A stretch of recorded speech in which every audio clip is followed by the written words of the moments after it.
إن الحمد لله الذي غفر المصلين المذنبين কালিমাতুশ শুকর আদায় করি মহান রব্বুল আলামিনের উদ্দেশ্যে, যার অশেষ দয়ায় সাইয়্যিদুল আইয়াম, সপ্তাহের অন্যতম দিন, পৃথিবীর একটি উত্তম জায়গায় যে মহান তাবারক ওয়া তাআলা আমাদেরকে একত্রিত হবার সুযোগ দান করেছেন, মালিকের দরবারে শুকরিয়া আদায় করি, বলে আলহামদুলিল্লাহ। অসংখ্য দরুদ ও সালাম বর্ষিত হোক বিশ্ব মানবতার মুক্তির দূত নবী মুহাম্মদ রাসূলুল্লাহ সাল্লাল্লাহু আলাইহি ওয়াসাল্লামের উপর, যার রেখাজম পথ পদ্ধতি অনুসরণের মাধ্যমে আমাদের জন্য অপেক্ষা করছে কাঙ্ক্ষিত ফলাফল জান্নাত। সে রাসূলের প্রতি, তার পরিবারের প্রতি রহমত বর্ষিত হোক, আল্লাহুম্মা আমিন। সম্মানিত উপস্থিতি, আজকের খুতবার আলোচ্য বিষয় এই উপমহাদেশে, বিশেষ করে বাংলাদেশের ঈদ উদযাপন। আমরা কিভাবে ঈদ উৎসব পালন করি তার একটা সংক্ষিপ্ত রূপরেখা তুলে ধরার চেষ্টা করবো ইনশাআল্লাহ। ওয়া তাওফীক ইল্লা বিল্লাহ, আলাইহি তাওয়াক্কালতু ইলাইহি উনীব। উল্লেখিত বিষয়ে কথা বলার পূর্বে আমি যে আয়াত তেলাওয়াত করেছি এর সরল অনুবাদ আগে আমি শোনাই। আল্লাহ রাব্বুল আলামিন বলছেন, ফাইন্না মাআল উসরি ইসরা, অতঃপর কষ্টের সাথেই স্বস্তি আছে। আবার বলছেন ইন্না মাআল উসরি ইসরা, আবার আল্লাহ বলছেন অবশ্যই অবশ্যই যখনই কষ্ট হবে, কষ্টের পরেই স্বস্তির ব্যবস্থা আছে।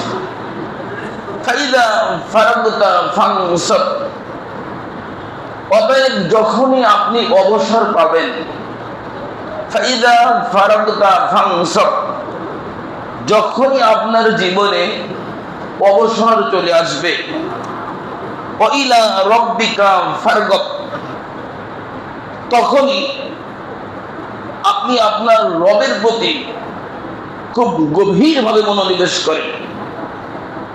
এখানে অবসর বলতে কিন্তু ওই 60 বছরের পরে স্কুল বা কলেজের ওইটা নয়। এখানে অবসর মানে হচ্ছে সারাদিনের ভিতরে যেই সময়টা আপনি একটু ছাড় পালেন, মানে যে সময় ওই মুহূর্তে আর কোনো ব্যস্ততা নেই,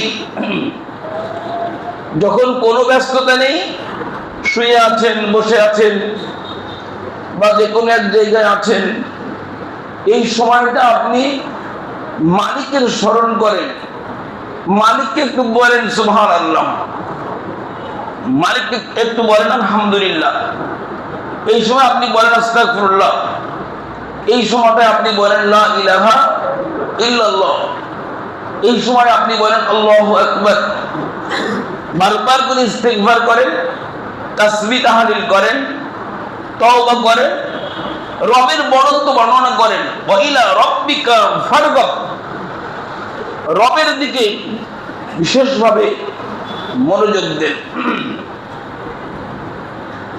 দীর্ঘ 1 মাস সিয়াম সাধনার পর আমরা পবিত্র ঈদুল ফিতর উদযাপন করলাম।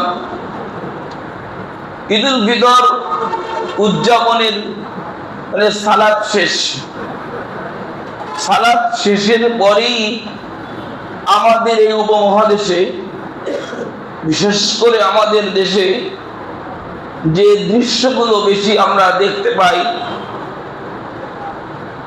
সেটা হচ্ছে যে আমরা দেখি এবছর ঢাকা এবং বিভিন্ন জায়গায় র্যালি হয়েছে, ঈদ উপলক্ষে র্যালি হয়েছে। সেই র্যালিতে আবার মুখোশ ব্যবহার করা হয়েছে। দেখেন আপনারা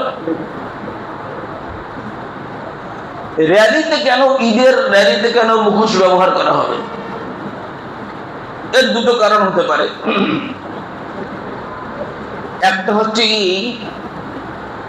যে আল্লাহ রাব্বুল আলামিন মানুষকে যেই চেহারায় সৃষ্টি করেছেন, যে মানুষগুলি মুখোশ পরিধান করে সাধারণত তারা আল্লাহর দেওয়া এই চেহারায় সন্তুষ্ট নয়।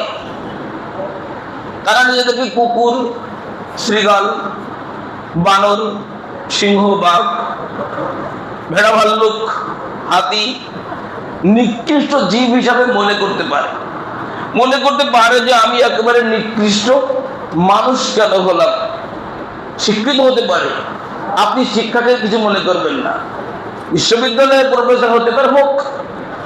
এই বিশ্ববিদ্যালয়ের প্রফেসর হওয়ার পরেও যদি সে একটা মুখোশ লাগিয়ে একটা জন্তুর ছবি যদি মুখে দিয়ে র্যালি করতে পারে, তাহলে বুঝতে হবে ওর ভিতরে একটা জিনিস কাজ করছে। সেটা হচ্ছে এই যে আল্লাহর দেওয়া চেহারাই আর আল্লাহর দেওয়া সৃষ্টিতে সে সন্তুষ্ট না।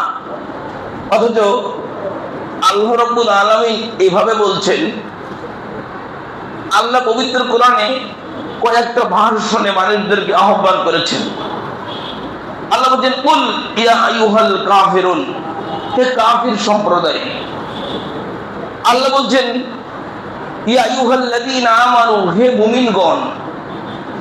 আবার আল্লাহ বলছেন, ইয়া আইয়ুহান নাস, মানে হে মানব মণ্ডলী। মানে এখানে কাফের, মুশরিক, মুনাফিক সকলকেই আল্লাহ উদ্দেশ্য করে বলছেন। তো সেরকম একটা ভাষণে আল্লাহ বলছেন, ইয়া আইয়ুহাল ইনসান, হে পৃথিবীর মানুষ। মা গররাকা বিরব্বিকাল কারীম, কিসে তোমাকে তোমার সম্মানিত প্রতিপালক সম্পর্কে বিভ্রান্ত করলো? আল্লাযী খলাকাকা ফাসাওয়াকা ফাআদালাক, যিনি তোমাকে খুব সুন্দর করে সৃষ্টি করেছেন। ফি আইয়ি সূরাতিন মা শাআ রাক্কাবাক, তিনি তার ইচ্ছামতো নিজের স্টাইলে তোমাকে একটা আকৃতি দিয়েছেন। এমন একটা আকৃতি দিয়েছেন, কিয়ামত এসে যাবে, তোমার নামে কোটি মানুষ পৃথিবীতে জন্মগ্রহণ করবে, কিন্তু তোমার চেহারার সাথে আর একজনের চেহারার কোনো মিল হবে না। আল্লাহ বলছি, এত সুন্দর করে আমি সৃষ্টি করলাম, তো মা গররাকা, যে তোমাকে বিভ্রান্ত করবে। অবশ্যই অবশ্যই খলাকনাল ইনসানা ফি আহসানি তাকওয়িম, অবশ্যই আল্লাহ মানুষকে সবচেয়ে উত্তম অবয়বে সৃষ্টি করেছেন। এ কথা বলার পরেই কিন্তু আল্লাহ আর একটা কথা বলেছে, কি জানো আয়াত? সুম্মা, অতঃপর, রাদাদনাহু আসফালা সাফিলিন। আবার আল্লাহ বলছেন, তবে হ্যাঁ, আবার কিছুকে একেবারেই নিকৃষ্ট করে দিয়েছেন, উল্টা ফিরিয়ে দিয়েছেন। তার মানে এই মানুষ চেহারা একই হবে, কিছু একেবারে পশুর চাইতে খারাপ, এই তারা ওরা। বুঝাতে পারলাম না মনে হয়? এতগুলো আয়াত বললাম, বোঝা উচিত।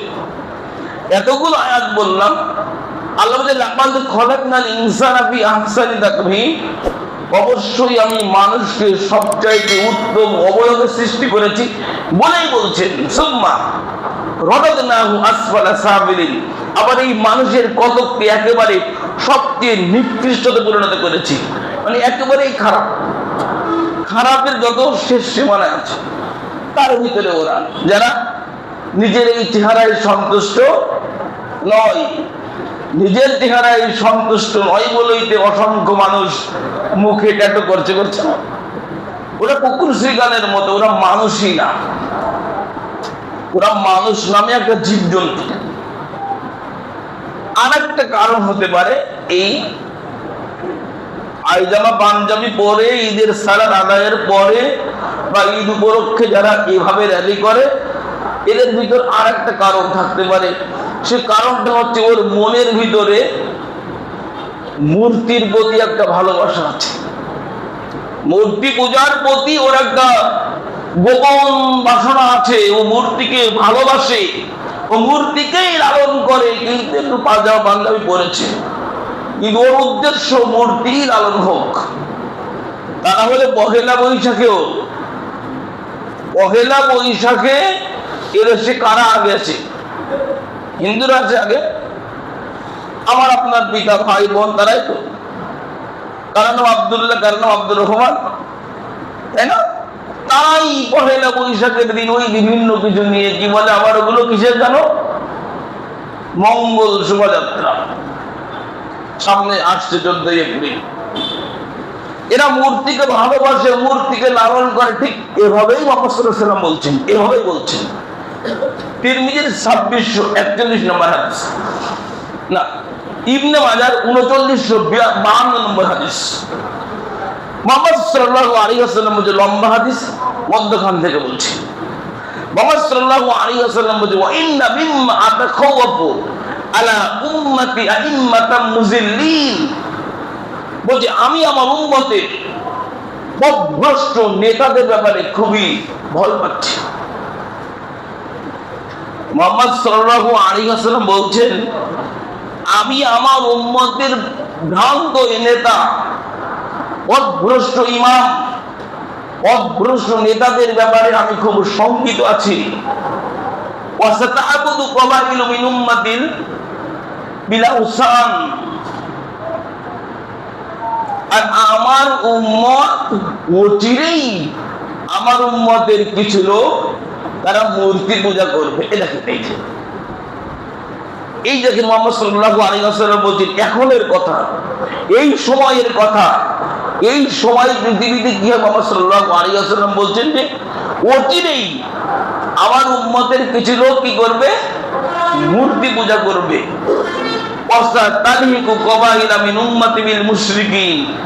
আর যদি কেউ মূর্তি পূজা নাও করে সরাসরি, তবে যে মুশরিকদের অন্তর্ভুক্ত হয়ে যাবে। মানে মনে চায়, সরাসরি মূর্তি পূজা করতে পারছে না, কিন্তু মনে কি মূর্তিকেই লালন করে আছে, ওর মনের ভিতরে মূর্তির প্রতি ভালোবাসা আছে, কিন্তু প্রকাশ্য মূর্তি পূজা করতে পারছে না, তার মানে মুসলিম নয়। মুহাম্মদ সাল্লাল্লাহু আলাইহি ওয়াসাল্লাম বলছে যে অচিরেই এমন একটা সময় আসবে যখন নেতার হবে কি ভ্রান্ত, হুজুর হবে ভ্রান্ত, হুজুর নেতা হবে ভ্রান্ত। ওয়া ইন্না মিম্মা আতাখাওয়াফু আলা উম্মাতি আইম্মাতাম মুজিল্লিন, আমি আমার উম্মতের পথভ্রষ্ট ইমাম, ইমাম মানে কি নেতা, রাষ্ট্র নেতা হতে পারে, মসজিদের ইমামও হতে পারে, উভয়ের ভিতরে শামিল। বলছে এদের ব্যাপারে আমি আশঙ্কা করছি। আর আমার উম্মতের কিছু লোক মূর্তি পূজা করবে, আবার আমার উম্মতের কিছু লোক তারা মুশরিকদের সাথে তাদের আচার আচরণ, তাদের নিয়ম নীতির সাথে একেবারে নিজেদেরকে মেনে নেবে। তাই তো আছে, কিছু একটা হয়ে যাচ্ছে, কিন্তু এখনো আমাদের কৃষ্টি কালচার পরিবর্তন হয়নি, এখনো ওই নীতিতেই আছেন আপনি। 2 নাম্বার, এই ঈদুল ফিতরে প্রায় দেখি, এখানে দেখলাম গত বছরও আমাদের একেবারে ব্রিজের পাশেই ঈদের পরের দিন, ঈদের দিন গত বছর, এবার ঈদের পরের দিন হলো, ঈদ উপলক্ষে বলছে কি ঈদুল ফিতর উপলক্ষে বিউটিশিয়ান আনা হচ্ছে। কি উপলক্ষে বলেন তো? ঈদুল ফিতর উপলক্ষে যে দীর্ঘ 1 মাস আমরা সিয়াম পালন করলাম, সেই সিয়াম পালনের আনন্দ হিসাবে নর্তকী আনা হচ্ছে, বেশ্যা আনা হচ্ছে, পতিতা আনা হচ্ছে। আর এটা উনি ছেলে মেয়ে বউ সকলে মিলে দেখবে। এটা আবার জাতিকে মাইকিং করা হচ্ছে। কোন পক্ষে অনুষ্ঠানে দীর্ঘ 1টা মাস আমরা কি রেখেছিলাম? সিয়াম রেখেছিলাম। 1টা মাস সিয়াম রাখার পরে আমাদের আনন্দটা কি হচ্ছে? যে আমরা নর্তকী ভাড়া করে আনছি, নর্তকী এনে জাতির লোকের সামনে আমরা নর্তকীকে দেখব, পতিতালয়ের নারীদেরকে আমরা দেখব। আর এই রাস্তা দিয়ে এবছর না, গত বছরও দেখেছিলাম, গত বছরও দেখেছি, এবছর আরো বেশি। ওই যে নসিমন করিমন ওইটাকে সুন্দর করে একটু সাজানো হলো। ওর পরে পুরুষ তো আছে আছে 2-4টে, মেয়েই বেশি। 2-4জন পাশে আছে পুরুষ, মেয়েই বেশি। আবার কোন কোন পিকআপে তো পুরুষই নেই, সব ডিজে করতে করতে যাচ্ছে, নাচানাচি। এদের মনে হচ্ছে বাপ মা কি নেই, এদের পিতা মাতা মারাই গেছে। তারা বলে একটা মাস সিয়াম রাখার পরে একটা ভদ্র মানে মুসলিম পরিবারের মেয়ে 1 মাস সিয়াম রাখার পরে এভাবে পতিতালয়ের মেয়েদের মতো বাইরে আসতে পারে না। তার মানে বাপই নেই। আব্দুর রাজ্জাক বিন ইউসুফ এভাবেই বলে। তার মানে বুঝতে হবে আব্দুর রাজ্জাক বিন ইউসুফ এভাবে বলে যে বাপ মারা গেছে। বুঝতে পারছেন? তো আমরা যেটা চোখের সামনে দেখছি যে 3 দিন ধরে রাত হয়ে গেল, কালকেও ইভেন আমি কালকেও সন্ধ্যার পর যখন বাজারে গেলাম তখনও দেখলাম যাচ্ছে। আজব ব্যাপার। আপনাদের কিন্তু বিশাল একটা দাবি আছে, বলেন তো কি দাবি? এটা কি রাষ্ট্র? মুসলিম কান্ট্রি, সবাই নাকি খাঁটি মুসলিম। ওই যে কানা ছেলের নাম যেন কি? পদ্মলোচন। যার চোখই নাই তারা আবার পদ্মলোচন হয় কি? ইসলামই মানে না, ইসলামী নিয়ম নীতি মানে না। আমার মালিক এভাবে বলছে, জিনা, জিনার কাছেও যেও না। জিনা তো পরের কথা, জিনা পরের কথা, অনেক পরের কথা। জিনা অনেক পরে। মালিক বলছেন ওয়ালা তাকরাবু জিনা, জিনার নিকটেও যেও না। ইন্নাহু কানা ফাহিশাতাও ওয়া সাআ সাবিলা, নিশ্চয় এটা খুবই অশ্লীল এবং নিকৃষ্টতম একটা পন্থা, নিশ্চয় এটা একটি নিকৃষ্টতম একটা আচরণ। আল্লাহ রাব্বুল আলামিন জিনার নিকটেও যেতে মানা করেছেন। আরে যেগুলো হচ্ছে সবই কি জিনা না? এগুলো কি গদখালি এখনকার আগের মতো আছে? এখন থেকে 10 বছর আগে আপনারা যেমন গেছিলেন তেমন ছেলে আছে এখন? এখন তো পুরাটাই জানি একেবারে জিনার বাগান। ফুল বাগান আর আগের মতো ফুল বাগান নেই। ওখানে কপতি যায়, অবৈধ কাজ হয়। মাঝে তো অনেক কিছু লেখালেখি অনেক কিছু হয়ে গেল না বিচার। তো সেখানে আপনার আমার মেয়ে যাচ্ছে এবং প্রকাশ্যে যাচ্ছে, আপনারও খারাপ লাগে না? কি একটা আজব ব্যাপার। দাবিতে কিন্তু সকলেই।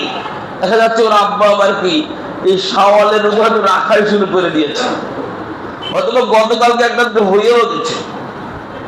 তারই মেয়ে যাচ্ছে, তারই বেটার বউ যাচ্ছে। মানে ধর্মই আমরা আসলে কি বুঝতে পারিনি।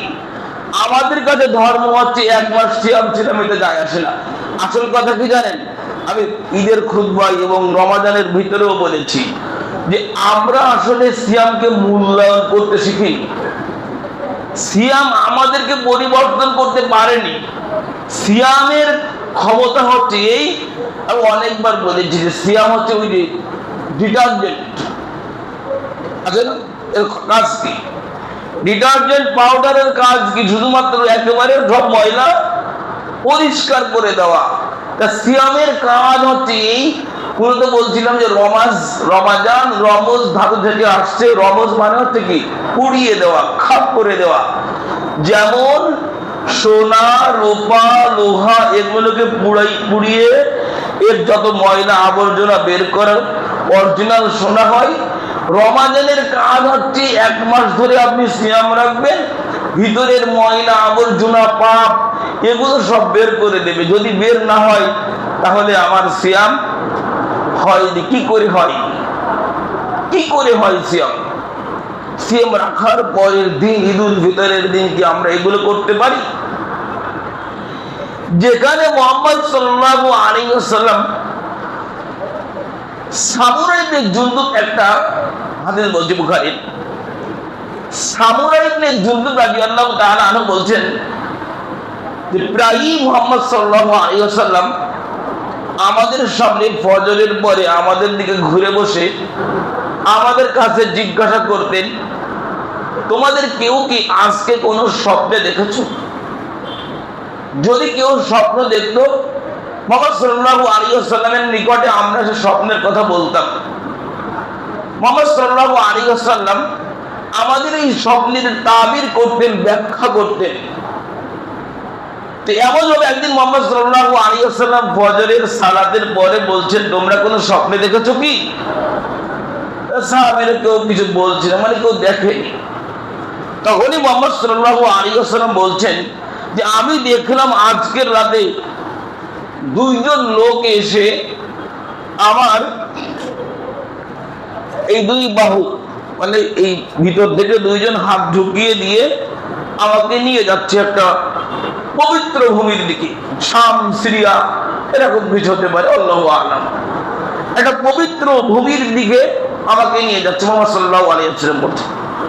তো আমি চলতে চলতেই হঠাৎ দেখি যে একটা মানুষ শুয়ে আছে, আরেকজনের হাতে আছে আকড়া, লোহার আকড়া, যে ঘাস টাস পরিষ্কার করে না জমিতে, এ জাতীয় লোহার আকড়া দিয়ে ওই লোকের এই গালের ভিতরে ঢুকানো হচ্ছে, ঢুকিয়ে একেবারে এই পর্যন্ত টেনে আনা হচ্ছে, একেবারে কানের পিছনে টেনে নিয়ে যাচ্ছে। একবার এমনটা টেনে একেবারে যখন কানের পিছন পর্যন্ত নিয়ে আসা হলো, এরপরে ওই আকড়া দিয়ে বাম সাইড থেকে টানা শুরু করলো একেবারে পিছন পর্যন্ত। যখন বাম সাইড টানা শুরু করলো, তখন ডান সাইডের এই জায়গাগুলো আস্তে আস্তে সুন্দর হয়ে গেল, আবার ঠিক হয়ে গেল। যখন বাম সাইড টানা হয়ে গেল, তখন আবার ডান সাইড এভাবে আকড়া দিয়ে একেবারে ফেড়ে ফেলছে। মুহাম্মদ সাল্লাল্লাহু আলাইহি ওয়াসাল্লাম জিজ্ঞাসা করছেন সেই দুইজন লোকের কাছে, মান হাউলাই, এরা কারা, এর অবস্থা এমন কেন, তোমাদের সামনের দিকে চলে। মুহাম্মদ সাল্লাল্লাহু আলাইহি ওয়াসাল্লাম সামনের দিকে আসছেন, দুইজন কিন্তু ধরে রেখেছেন। সামনের দিকে আসার পরে আবার দেখছেন যে একজন লোক বসে আছে, আর একজন লোক পাথর দিয়ে এই শোয়া বা বসা লোক এই শুয়ে আছে, এর মাথার উপরে এমন জোরে আঘাত করছে, পাথরের আঘাতে মাথা একেবারে চৌচির হয়ে যাচ্ছে, আর এমন জোরে আঘাত করছে যে পাথর আবার ছিটকে দূরে চলে যাচ্ছে। মুহাম্মদ সাল্লাল্লাহু আলাইহি ওয়াসাল্লাম বলতেন, দেখলাম পাথর কুড়াতে গেল, পাথর কুড়িয়ে এনে যখন আবার আঘাত করবে, এর ভিতরেই তার মাথাগুলো, চৌচির মাথা আবার কি ঠিক হয়ে গেল।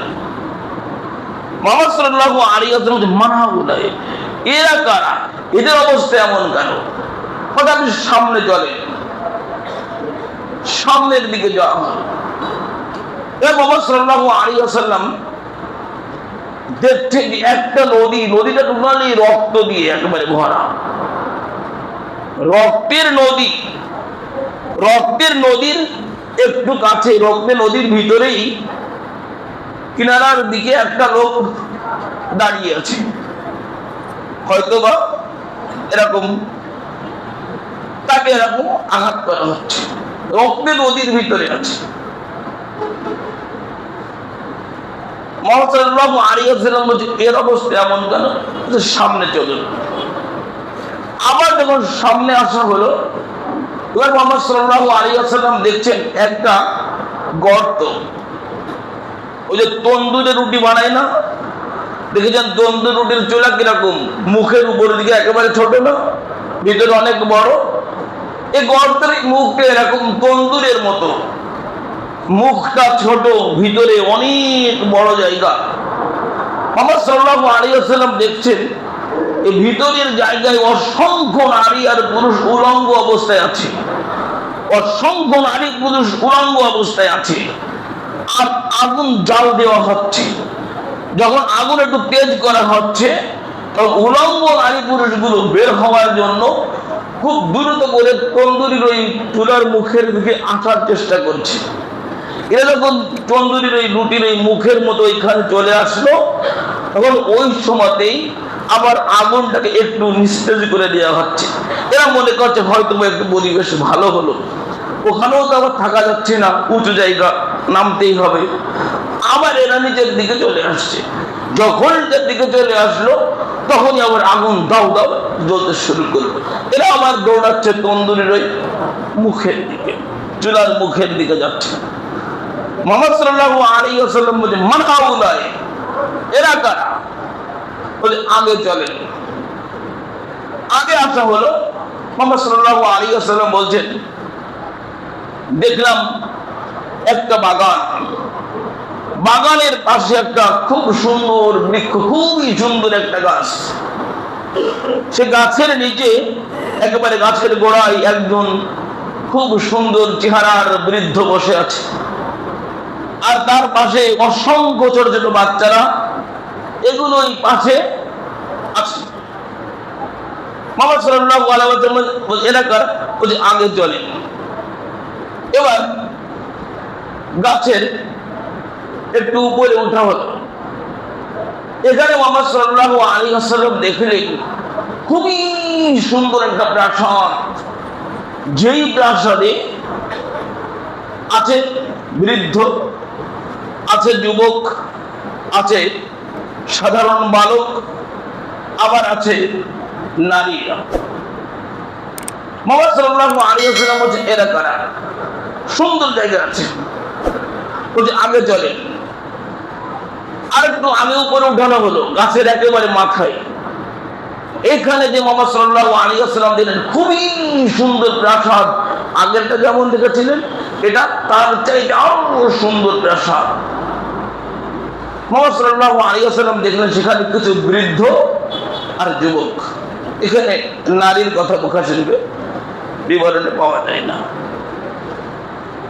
এবার আপনাকে আমি বিবরণ দিচ্ছি। মুহাম্মদ সাল্লাল্লাহু আলাইহি ওয়াসাল্লামকে ওই যে দুজন বগলের নিচে হাত দিয়ে যারা নিয়ে যাচ্ছিল তারা বলছে, এবার আপনাকে আমরা বিবরণ দিচ্ছি।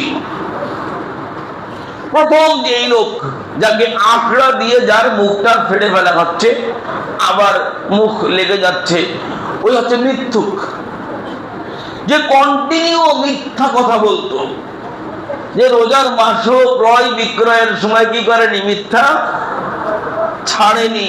ছেড়েছে মিথ্যা? আরে মিথ্যা তো এখনো রানিং আছে। মিথ্যা তো আমরা পাপই মনে করি না। মিথ্যাকে আসলে পাপ মনে হয়? ছোট পাপ না বড় পাপ বলেন তো?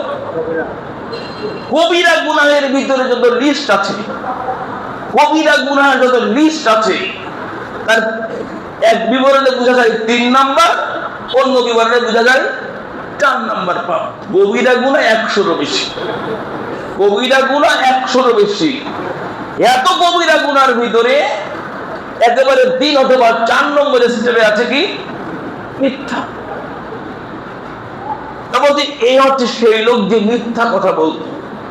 বলছে তারপরে ওই যে যার মাথা ফাটিয়ে দেওয়া হচ্ছে, আবার জোড়া লেগে যাচ্ছে, ওই হচ্ছে আলেম, কোরআন পড়তো।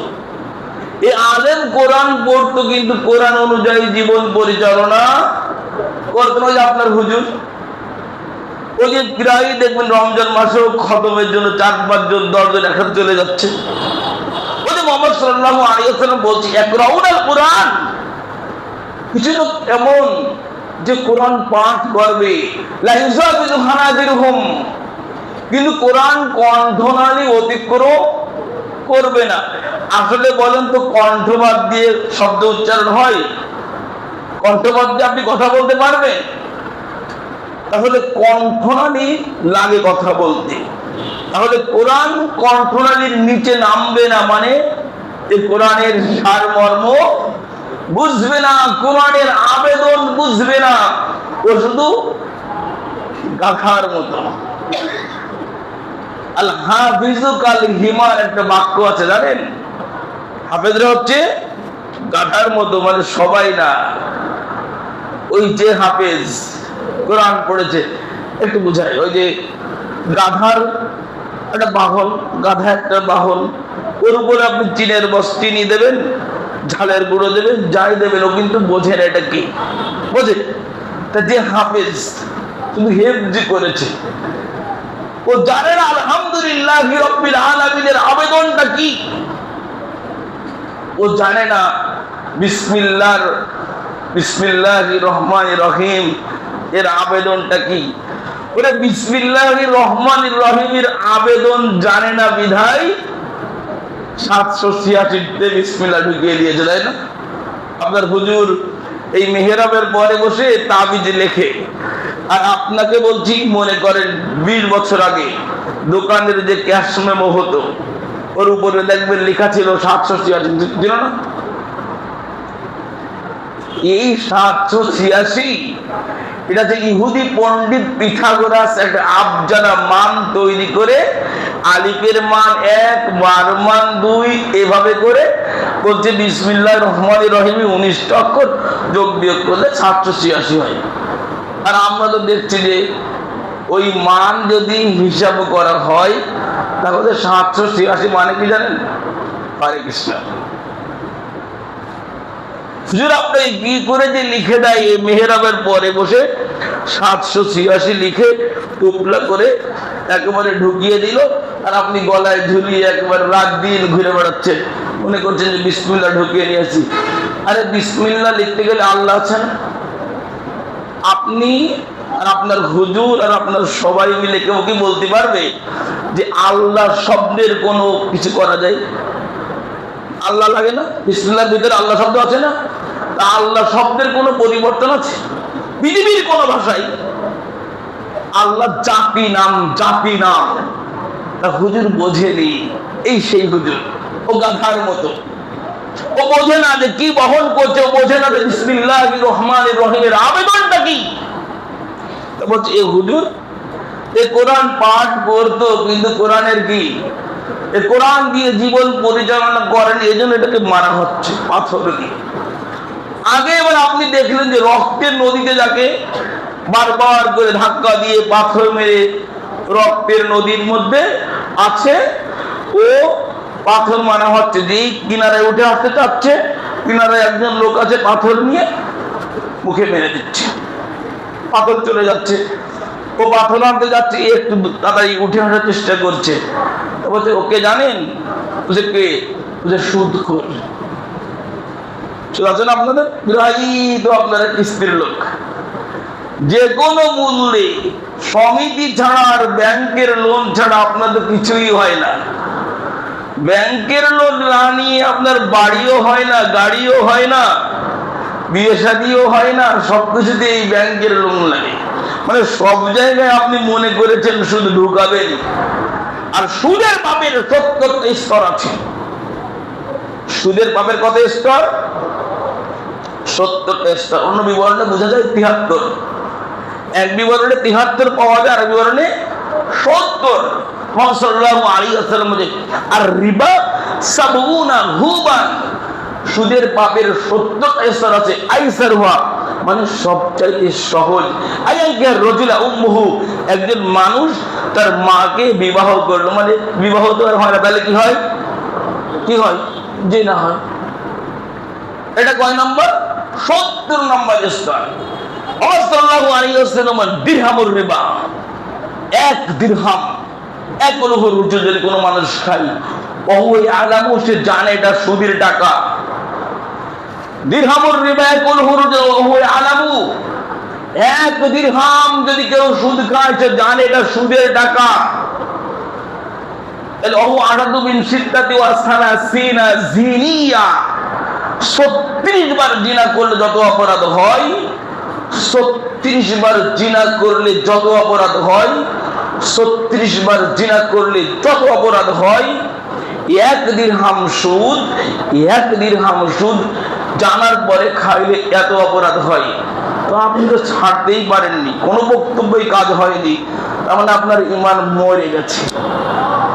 এতবার শুনলেন, এত হাদিস, এতবার এত বক্তব্য শুনলেন, এখন আপনি এই সুদের থেকে বাঁচতে পারেননি, মানে আপনার ঈমান মরে গেছে, ডিপ করে কোন রকমে জ্বলছে। ওই মানে জান্নাত পাওয়া খুবই কঠিন হয়ে যাবে। তবে দেখে এই যে লোকটা রক্তের নদীতে আছে, এটা হচ্ছে কি? এটা হচ্ছে সুদখোর। চলেন সামনে, চলেন সামনে। ওই যে দেখলেন তন্দুরির মতো একটা মুখ, গর্তের উপরের অংশ চাপা, নিচের অংশ বিশাল, তলে আলো জ্বলছে, আগুন জ্বলছে, আর নারী পুরুষ সবই উলঙ্গই আছে। ও মোহাম্মদ, এরা হচ্ছে জিনাকার জিনাকারিনী। মুহাম্মদ সাল্লাল্লাহু আলাইহি ওয়াসাল্লাম, এরা হচ্ছে জিনাকার জিনাকারিনী। ও মুহাম্মদ সাল্লাল্লাহু আলাইহি ওয়াসাল্লাম, এরা হচ্ছে ব্যভিচার ব্যভিচারিণী, এরা হচ্ছে জিনাকার জিনাকারিণী, এরা তারা। ওই যে কথা বলছিলাম যে ঈদ উপলক্ষে আপনার মেয়ে, আপনার ছেলে, আপনার বৌমা সবই তো গদখালি ওই যাচ্ছে একেবারে কি মাখানে যেন, আর এইখানে পতিতা নিয়ে এখানে বিশাল স্টেজ করে একেবারে সবই চলছে। আর এই যে কিগুলো নসিমন করিমন এমনকি ফিরাকের পরেও সবই মেয়ে, সবই তো জিনা করছে। এই কথাটা বলার জন্য হাদিসটা বললাম। এই হাদিসটা বলার মৌলিক কারণটা, এরপরে 5 নম্বর যার কথা বলা হচ্ছে তিনি ইব্রাহিম, যে বাগানের যে এর একটা আমার মিস হয়ে গেছে। ওই বাগানের সামনে একজন লোক বসে আছে, তিনি আবার আগুন জ্বাল দিচ্ছেন। বলতে যাকে আপনি আগুনে জ্বাল দেখলেন হচ্ছে জাহান্নামের ফেরেশতা মালিক, জাহান্নামের দায়িত্বে নিয়োজিত মালিক ফেরেশতা। আর ওই বৃদ্ধ লোকটা বসে আছে ইব্রাহিম আলাইহিস সালাতু ওয়াস সালাম। বৃদ্ধর পাশে যারা আছে তারা হচ্ছে যে সমস্ত মুসলমানের বাচ্চারা, কি সন্তান আদি যারা ছোট অবস্থায় মারা গেছে এরা। বলে প্রথম যে ঘরটার ভিতরে আপনি প্রবেশ করলেন এরা হচ্ছে সাধারণ মুমিন। এরা কারা? সাধারণ মুমিন, মানে নবী রাসূল নয়, সাহাবা নয়, শহীদ নয়, তবে এরা জান্নাতের স্তরে আছে, ভালো অবস্থায় আছে, খাবার দাবার পাচ্ছে, বেশ সুন্দর জায়গায় আছে। এখনো কিন্তু বিচার হয়নি, বিচারের আগেই এটা চলছে। কিয়ামত অবধি এভাবে চলবে। যারা সুদ খায় ওভাবে থাকবে, যারা কোরআন পড়ে মানে না ওভাবে থাকবে, ওরা এভাবে থাকতে থাকবে। ওই একেবারে উঁচু স্তরে যাকে দেখলেন, যাদেরকে, ওটাকে শহীদদের ঘর। ও যারা আল্লাহর রাস্তায় জীবন দিয়েছে, তাদের রক্ত ঢেলে দিয়েছে, ওটা তাদের জায়গা। একটু উপরে তাকান, আওয়াজ থেকে মুহাম্মদ উপরে তাকান, মুহাম্মদ উপরে তাকান, মুহাম্মদ সাল্লাল্লাহু আলাইহি ওয়াসাল্লাম উপরের দিকে তাকালেন। এবার দেখতে পাচ্ছেন এক বিবরণে পাওয়া যায় মেঘের মতো, আর এক বিবরণে পাওয়া যায় সাদা স্তর বা স্থলের বা স্তর একটা মেঘের মতো সাদা। এই যে মুহাম্মদ সাল্লাল্লাহু আলাইহি ওয়াসাল্লাম, এটা আপনার জায়গা। বলছি এটা আপনার জায়গা, আমি হচ্ছে জিবরাইল, এ হচ্ছে মিকাইল। ওই যে দুজন নিয়ে গিয়েছিল, বলছে আমি হচ্ছে জিবরাইল, এ হচ্ছে মিকাইল। ওইটা আপনার জায়গা, ও ওইটা আমার জায়গা, তাহলে একটু ছেড়ে দাও, আমি একটু আমার জায়গা থেকে ঘুরে আসি। না না না, তা তো হবে না, কারণ এখনো আপনার সময় বাকি আছে, এখন আপনার আয়ু বাকি আছে, এই জন্য এখন আপনি ওইখানে যেতে পারবেন না। যে জন্য হাদিস বলা, যারা আজকে জিনার সাথে জড়িত আছে তাদের থাকার জায়গা কোথায় হবে? মরণের পরেই থাকার জায়গা ওই আগুনের ভিতর। দেখেন, রমাজান মাসের আগমন হলো, আমি বলেছিলাম যে আপনি জিনা করেছেন, তো আপনি বলেন আল্লাহকে, যেন আমি জিনা করেছি, বুঝে করি না বুঝে করি, আমি মানুষ, আমি ভুল করে ফেলেছি। ওই যে একদল লোক মুহাম্মদ সাল্লাল্লাহু আলাইহি ওয়াসাল্লামের কাছে এসে বলছে, মুহাম্মদ আমরা ইসলাম গ্রহণ করব, শর্ত হচ্ছে আমরা তো অনেক মানুষ হত্যা করেছি, আমরা তো অনেক জিনা করেছি, অনেক মানুষ হত্যা করেছি মুহাম্মদ, অনেক জিনা ব্যভিচার করেছি, কত অন্যায় যে করেছি, আমাদের অন্যায় মাফ হবে না। মুহাম্মদ তুমি একটু মালিকের কাছে শোনো না যে আমাদের অন্যায় কোনো ক্ষমা আছে কিনা, তারপরে ইসলাম গ্রহণ করব। মালিক আয়াত নাজিল করলেন, সূরা জুমার 53 নম্বর আয়াত। মালিক আয়াত নাজিল করলেন, মুহাম্মদ বল, আপনি বলুন, ইয়া ইবাদিয়াল্লাযীনা আসরাফু আলা আনফুসিহিম, হে আমার ওই সমস্ত বান্দাগণ যারা নিজের সাথে জুলুম করেছো, লা তাকনাতু মির রাহমাতিল্লাহ, তোমরা আল্লাহর রহমত থেকে নিরাশ হও না। ইন্নাল্লাহা ইয়াগফিরুয যুনুবা জামিআ, নিশ্চয়ই আল্লাহ সর্ব ধরনের গুনাহকে ক্ষমা করে থাকেন। ইন্নাহু ওয়াল গফুরুর রহিম, নিশ্চয়ই মালিক ক্ষমাশীল এবং দয়ালু। মুহাম্মদ সাল্লাল্লাহু আলাইহি ওয়াসাল্লামের সময় একটা বলি,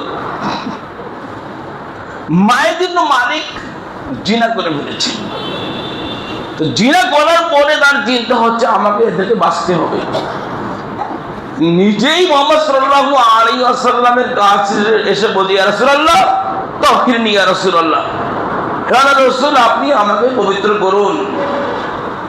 মুহাম্মদ সাল্লাল্লাহু আলাইহি ওয়াসাল্লাম কি পাপ করেছে মাইজ ইবনে মালিক জিজ্ঞাসা না করে বলছেন, ইরজি মাইজ, তুমি ফিরে যাও, আস্তাগফিরুল্লাহ ওয়া আতুবু ইলাইহি, ইস্তিগফার করো, তওবা করো, ক্ষমা হয়ে যাবে। তোমার যা মাইজ ইবনে মালিক যেহেতু মুহাম্মদ সাল্লাল্লাহু আলাইহি ওয়াসাল্লাম বলেছেন ইরজি, তুমি ফিরে যাও, কিছু দূর চলে আসলো, কিছু দূর এসে আবার বলছে তাহহিরনি ইয়া রাসূলুল্লাহ, ইয়া রাসূল আপনি আমাকে পবিত্র করুন। আবার মুহাম্মদ সাল্লাল্লাহু আলাইহি ওয়াসাল্লাম বলছে ইরজি আস্তাগফিরুল্লাহ ওয়া আতুবু ইলাইহি, বলে তুমি ফিরে যাও, ইস্তাগফিরুল্লাহ ওয়া আতুবু ইলাইহি, তওবা করো, ক্ষমা হয়ে যাবে। আবার মাইজ ইবনে মালিক ফিরে গেলেন, এভাবে 3 বার গেলেন। চতুর্থবারের বার মাইজ ইবনে মালিক আবার ফিরে আসলেন, 3 বার তো ফিরে আসলেন, চতুর্থবারও মুহাম্মদ সাল্লাল্লাহু আলাইহি ওয়াসাল্লাম ফিরায় দিলেন। এ মুহাম্মদ সাল্লাল্লাহু আলাইহি ওয়াসাল্লাম বলে, মাইজ ফিমা উতাহহিরুকা, আমি তোমাকে কিসের থেকে পবিত্র করব? বলে মিনাজ জিনা, আপনি আমাকে জিনা থেকে পবিত্র করুন। আমি কি জুনুন, এই লোক কি পাগল নাকি মাথাটা তো নষ্ট? সাহাবীরা ছিল, ও যে বলে কি, মানে মুহাম্মদ সাল্লাল্লাহু আলাইহি ওয়াসাল্লাম তো জানছে যে এই যে কথা বলছে এর শাস্তি কি রজম, সাধারণ মৃত্যু নয়, পাথর মেরে মেরে হত্যা করতে হবে। একবার জবে করে দেবে, 2 সেকেন্ড লাগবে না। আর পাথর মেরে হত্যা করতে কি সময়ের ব্যাপার, একটা ঢিল লেগবে, মাথা ফেটে চৌচির হয়ে যাবে, রক্ত প্রবাহিত হবে, আর একটা ঢিল আরেকজন মারবে, বুকের ছিনায় লাগবে, আর একটা লাগবে, দাঁত মুখ ভেঙে যাবে। এভাবে পাথর মারতে মারতে জিনাকারীকে মারতে হয়। বলছে আমি কি জুনুন, এই লোকটা কি পাগল নাকি? তখনই পাশের সাহাবীরা বলছে লাইসা বিপাগল, না না এই পাগল নাই। আসলে বল খাম, এ কি মদ পান করেছে নাকি? তখনই একজন উঠে নাকের কাছে মুখের কাছে যখন কি আহ শুকিয়ে দেখলো, মদ পান করেনি। এবার মুহাম্মদ সাল্লাল্লাহু আলাইহি ওয়াসাল্লাম বলছেন, আযনাইতা, আসলেই কি তুমি জিনা করেছো? না। মুহাম্মদ সাল্লাল্লাহু আলাইহি ওয়াসাল্লাম সাহাবীদেরকে বললেন যে যাও মাইজ ইবনে মালিককে রজম করে আসো। মাইজ ইবনে মালিককে রজম করা হয়ে গেল, পাথর ঢিল মারতে মারতে এই পর্যন্ত পুঁতে ফেলতে হয়, বুঝছেন? এই পর্যন্ত মাটিতে গেড়ে দিয়ে পাথর ঢিল মারতে মারতে মানুষ মেরে ফেলতে হয়। মাইজ ইবনে মালিক এভাবে ওকে মারা হয়ে গেল। 3 থেকে 4 দিন পরে হযরত মুহাম্মদ সাল্লাল্লাহু আলাইহি ওয়াসাল্লাম বলছে, ইস্তাগফিরুল্লাহ, মাইজ ইবনে মালিকের জন্য তোমরা একটু ক্ষমা চাও। মাইজ ইবনে মালিক এমন ইস্তেগফার করেছে, মাইজ ইবনে মালিক এমন ইস্তেগফার করেছে, মাইজ ইবনে মালিক এমন ইস্তেগফার করেছে, যদি মাইজ ইবনে মালিকের ইস্তেগফার আমার পুরো উম্মতের ভিতরে ভাগ করে দেওয়া হতো, তাহলে আবার সমস্ত উম্মতকে এই মাইজ ইবনে মালিকের ইস্তেগফার দিয়ে ক্ষমা হয়ে যেত। জিনার অপরাধ শাস্তি জানে, বাচ্চার জন্য কত আকুতি। আরো তো আপনারা অনেক জানেন হাদিস, ওই যে বলছে ওই যে গিমাত গোত্রের মহিলা এসে বলছে, ইয়া রাসূলুল্লাহ আমিও তো জিনা করেছি। আরে ফিরে যাও, আস্তাগফিরুল্লাহ বলো, ইস্তেগফার কর। বলছে ওহো, আপনি আমাকে মাইজ ইবনে মালিকের মতো ফিরাতে যাচ্ছেন নাকি?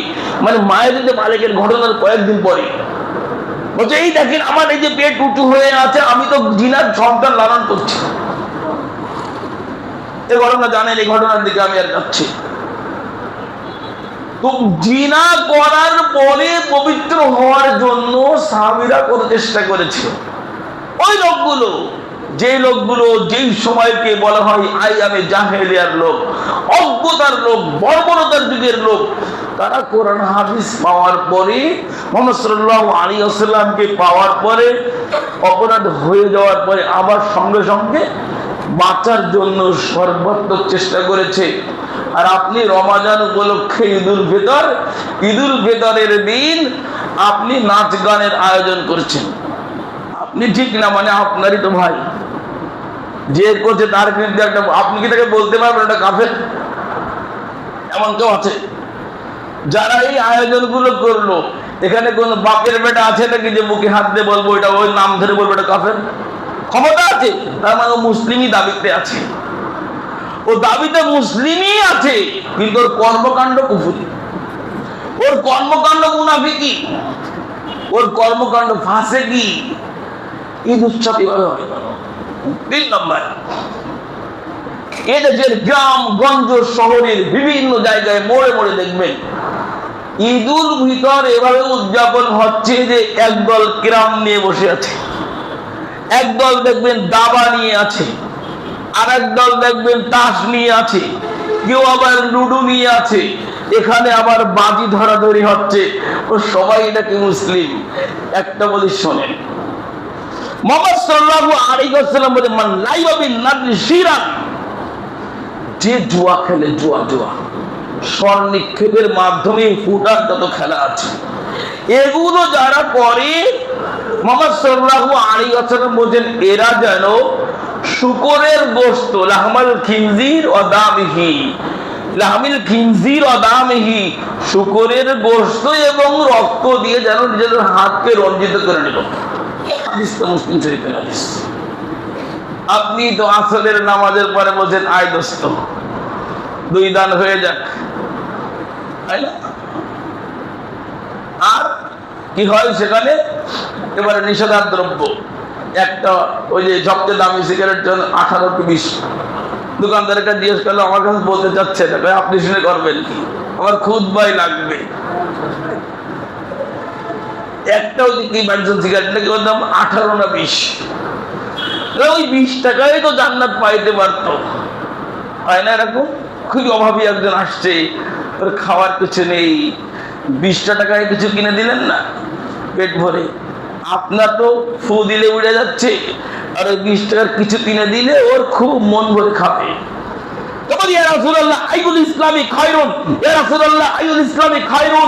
ইসলামের সবচেয়ে উত্তম কাজ বলেন, তুমি অভুক্ত আছে খেতে দাও, একবারে প্রথম বাক্য, বুখারী করে নিমান অধ্যায় প্রথম দিকের হাদিস। বলতে ইসলামের সবচেয়ে ভালো কাজ কি? অভুক্তকে খেতে দেওয়া। 20 টাকা আপনি উড়িয়ে দিলেন। নেশাদার দ্রব্য যারা পান করে, ইন্না আলাল্লাহি আহাদান, একটা হাদিস বলবো অন্যদিকে চলে যাব। ইন্না আলাল্লাহি আহাদান, আল্লাহ ওয়াদা করেছে তাদের সাথে, লিমান শারিবাল মুস্কির, যারা মদ বা নেশাদার দ্রব্য পান করে তাদের সাথে আল্লাহর ওয়াদা। কি ওয়াদা শোনেন? তাদের সাথে আল্লাহর ওয়াদা হচ্ছে এই, আল্লাহ তাদেরকে পান করাবেন তিনাতিল খাবার। সাহাবীরা বলছে, ইয়া রাসূলুল্লাহ ওয়া মা তিনাতুল খাবার? তিনাতুল খাবার বললেন, তিনাতুল খাবার তো বুঝলাম না। মুহাম্মদ সাল্লাল্লাহু আলাইহি ওয়াসাল্লাম বলছে, আসরু আহলিন নার আও উসারাতু আহলিন নার। এই তিনাতুল খাবার হচ্ছে যারা জাহান্নামে যাবে, ওই জাহান্নামে এদের আবার হাত তো 42 গজ, 42 হাত এরকম হবে উঁচু চামড়া। এই হাত পা পেট ভুঁড়ি এগুলো যখন ওই জাল দিয়ে হবে, তখন ওর থেকে ওই রক্ত মাংস এগুলো বের হয়ে এক ধরনের ড্রেন দিয়ে যাবে। এই পুঁজগুলো বের হয়ে এক ধরনের ড্রেন দিয়ে যাবে। এখন যারা নেশাদার দ্রব্য পান করেন, আবার শোনেন তিনাতুল খাবার কাকে বলে? মুহাম্মদ সাল্লাল্লাহু আলাইহি ওয়াসাল্লাম বলছেন যে উসারাতু আহলিন নার, যে এই জাহান্নামীদের দেহের পেটের ভিতরে সব দিকের রক্ত মাংস গুবু যা আছে এগুলো পচে যাবে, এগুলো থেকে যে রক্তপুঞ্জ হবে ওগুলোকে আনা হবে, এগুলো শরবত হিসেবে তোমরা পান করো। এটা কাদের দেওয়া হয় বলেন তো? কাদের? যারা নেশাদার দ্রব্য পান করে। ঈদুল ফিতর উপলক্ষে দোস্তরে খাওয়াচ্ছে। বুঝাতে পারলাম না, কি করে বুঝাবো? অবাক। আর কবে আমরা বসবো বলেন? আর কবে আমরা বসবো? জাহান্নামে কি যাব? আমরা কি জাহান্নামে যেতে চাই না জান্নাত? যদি জান্নাতে যেতে চাই কিছু তো কষ্ট করতে হবে। আমি তো আপনাকে বারবার বলছি যে আপনি তাহাজ্জুদ পড়তে পারবেন না, এটাই আমি জানি। সোমবার বৃহস্পতিবার আপনি পারছেন না, কিন্তু মৌলিক গুলো তো মানেন। আপনি সালাত ছাড়লেন কেন? রমাজান চলে গেল, আপনি সালাতে জামাতে আসেন না কেন? তাই ওরে মুহাম্মদ সাল্লাল্লাহু আলাইহি ওয়াসাল্লাম এরকম বলছে যে আমার ইচ্ছে হয়, মুহাম্মদ সাল্লাল্লাহু আলাইহি ওয়াসাল্লাম বলছে, বুখারী মুসলিম দেখে নেবেন, বলছে আমার ইচ্ছা হয় বেলালের আজানের পরে আমার ইচ্ছা হয়। কি ইচ্ছা হয়?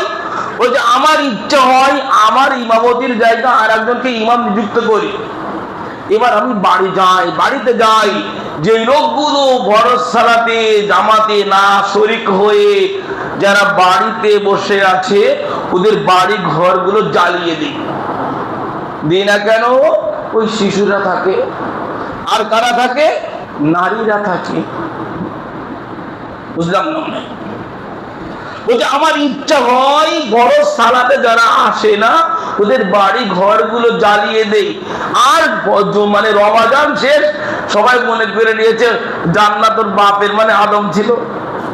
এটা হিসাব করে নিয়েছে যে আদম তো আমাদের বাবা, ও যাবই যাব। অনেক আছে না, আরে লা ইলাহা ইল্লাল্লাহ বলেছে যখন তখন কি যাবই যাব। হাদিস এটাই যে লা মান ক্বালা লা ইলাহা ইল্লাল্লাহ ফাদাখালাল জান্নাহ।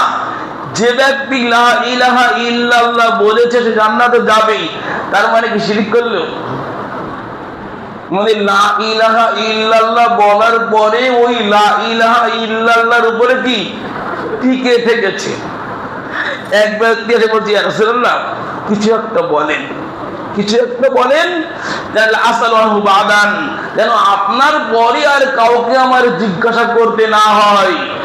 বলো আমানতু বিল্লাহ, বলো যে আমি মালিকের প্রতি, আমি আল্লাহর প্রতি ঈমান এনেছি। ফাস্তাকিম, তবে এই কথার পরে কি টিকে থাকো।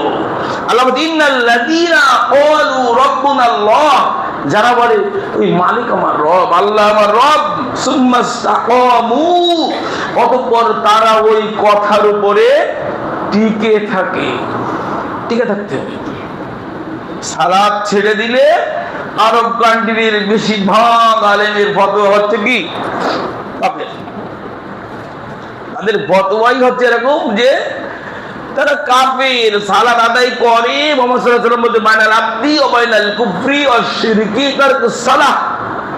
কাফের মুশরিক সালাত আদায় করে না, ওটা চিনা যাবে এটা সালাত আদায় করে না, এটা কি কাফের মুশরিক। যেটা সিজদা দেয় সালাত আদায় করে এটা কি মুসলিম। নিজেকে মুসলিম হিসাবে পরিচয় দেন।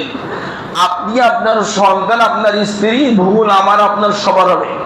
আমার হয়, এটাই সত্য যে আমার ভুল হয়, আপনার হবে। আমাদের দ্বারা ছোটখাটো অনেক অন্যায় হবে, কিন্তু কোন ক্রমে যেন আমাদের সালাত মিস না হয়, মাথায় রাখতে হবে।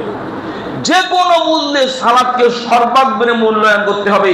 পৃথিবীতে এমন কোন সুযোগ নেই একটা পুরুষের জন্য যে তার সালাত মিস হবে। বালেগ হবে মানে মোটামুটি 12-14 বছর বয়স হবে, এরপর একটা পুরুষ সালাত আদায় না করে যদি ঘুমিয়ে থাকে, যে কোনো কারণে রাত দুটি ঘুমিয়েছে, বৈধ কারণ, অবৈধ না, মানে রাত দুটো পর্যন্ত মোবাইল দেখে ঘুমিয়েছে এরকম না, বৈধ কারণ আছে। অনেকে নাইট ডিউটি করে না, রাত দুটিয়ে ঘুমিয়ে গেল, 8টায় উঠে গেল, ফজরের সময় টের পায়নি, ওই 8টার সময় তখন সালাত আদায় করবে। ওর সূর্য উঠামনা দেখানোর দরকার নেই। ও মালিকের অর্ডার ফলো করবে, আগেই মালিককে স্যালেন্ডার করবে। দিন শুরু হচ্ছে মালিকের উপরে কি স্যালেন্ডার দিয়ে, ও সালাত আদায় করতে হবে। তখনই মুহাম্মদ সাল্লাল্লাহু আলাইহি ওয়াসাল্লাম বলছে যে ভুলে যায় অথবা ঘুমিয়ে থাকে, যখনই ঘুম ভাঙবে আর যখনই তার স্মরণ হবে তখনই আদায় করতে হবে, বিকল্প কোনো কথা নেই। সালাত ছাড়ার সেন্স ঠিক থাকলে সালাত ছাড়ার কোনো সুযোগ নেই। আল্লাহ রাব্বুল আলামিন আমাদেরকে মুহাম্মদ সাল্লাল্লাহু আলাইহি ওয়াসাল্লামের বিধিবিধান অনুযায়ী তিনি যেভাবে আমাদেরকে সালাত আদায় করতে বলেছেন, আমরা সকলেই চেষ্টা করব আমাদের সালাত যেন মুহাম্মদ সাল্লাল্লাহু আলাইহি ওয়াসাল্লামে রেখে যাওয়া সুন্নাহ অনুযায়ী হয়। আর এখন রমজান মাস শেষ, শাওয়াল মাস, শাওয়াল সম্পর্কে মুহাম্মদ সাল্লাল্লাহু আলাইহি ওয়াসাল্লাম বলেছেন, মান সামা রমাজানা, যে ব্যক্তি রমাজানের সিয়ামগুলো পালন করে, সুম্মা তাহু সিত্তাম মিন শাওয়ালিন কানা কাসিয়ামিদ দাহার, অতঃপর শাওয়ালের 6টা সিয়াম পালন করে, সে যেন সারা বছরই সিয়াম রাখলো। আমরা চেষ্টা করব শাওয়াল মাসের এই 6টা সিয়াম রাখার, ইনশাআল্লাহ চেষ্টা করব। আসলে আমাদের একটা মৌলিক লক্ষ্য এবং উদ্দেশ্য আছে। আপনাকে কি করে বোঝাই, আপনি যদি, যেহেতু আমার সময় শেষ, তো তারপরে 1 মিনিট কথা বলে শেষ করে দিচ্ছি। আপনি আরব কান্ট্রিতে যান, বিশেষ করে মক্কা মদিনায়, আমাদের অনেক ভাই গিয়েছেন, এখানে আছে উপস্থিত। তো মক্কা মদিনায় আপনি দেখবেন, যারা মক্কা যারা যায় সেগুলোর সাথে কথা বলেছি, যে ওখানে শাবান মাস পুরাই প্রায় ইফতারি চলে। শাবান মাসে প্রায় পুরা মাসই অসংখ্য লোক ইফতারি নিয়ে থাকে। কেন? যে অনেক লোকই সিয়াম পালন করে, এই জন্য ইফতারের ব্যবস্থা করে। এরপরে রমাদান তো আছেই, আবার শাওয়াল মাসেও পুরাই ইফতারের আয়োজন থাকে। এছাড়া সোমবার বৃহস্পতিবার ওখানে ইফতারের আয়োজন করা হয়।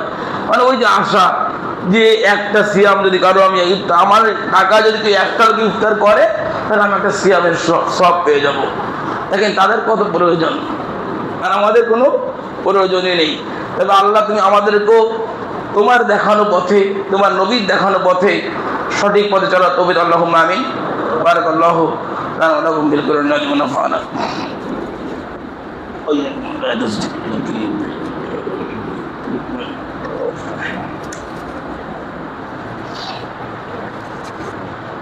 ইন্নাল হামদালিল্লাহ, الحمد لله الذي كفى وسلام على عباده الذين اصطفى. أما بعد، فقد قال الله تبارك وتعالى في كلامه المجيد وفرقانه الحميد: إن الله وملائكته يصلون على النبي يا أيها الذين آمنوا صلوا عليه وسلموا تسليما. اللهم صل على محمد وعلى آل محمد كما صليت على إبراهيم وعلى آل إبراهيم إنك حميد مجيد. اللهم بارك على محمد وعلى آل محمد كما باركت على إبراهيم وعلى آل إبراهيم إنك حميد مجيد. رب ارحمهما كما ربياني صغيرا، رب ارحمهما كما ربياني صغيرا. ربنا ظلمنا أنفسنا وإن لم تغفر لنا وترحمنا لنكونن من الخاسرين. ربنا فاغفر لنا ذنوبنا وكفر عنا سيئاتنا وتوفنا مع الأبرار. ربنا وآتنا ما وعدتنا على رسلك ولا تخزنا يوم القيامة إنك لا تخلف الميعاد.